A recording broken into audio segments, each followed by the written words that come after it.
I was on the edge of my seat now. I wiped my damp palms on my pants.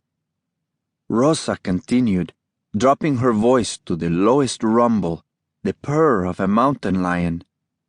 And as the Mistress of Destiny spoke, Esma's jaw fell open.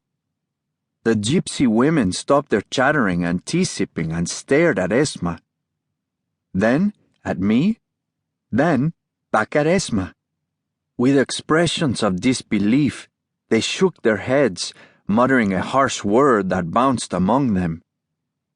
Finally, Esma raised her chin, drew in a breath, and climbed in her lopsided way onto her chair. Standing tall on top of it, she towered over us. According to the always accurate prediction of the Mistress of Destiny's cards, this boy— what's your name again? Teo?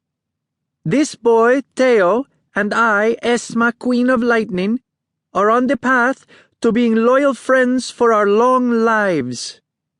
She paused to let this sink in, and then she continued, eyes wildly alive.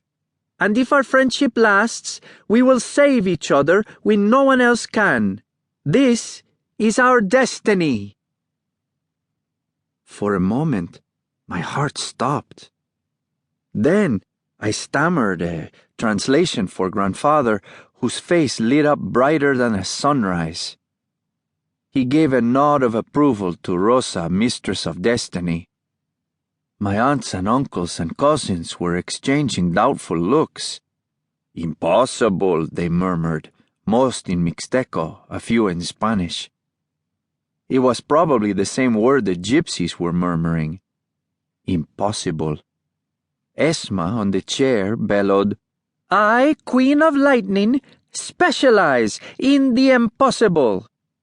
She smiled at me, held out her hand, and declared, Join me, Teo, my new friend for life.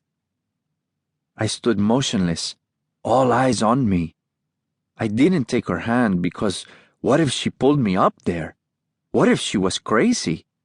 What if crazy was the word her people were muttering? Then I whispered, I'll be back in a minute.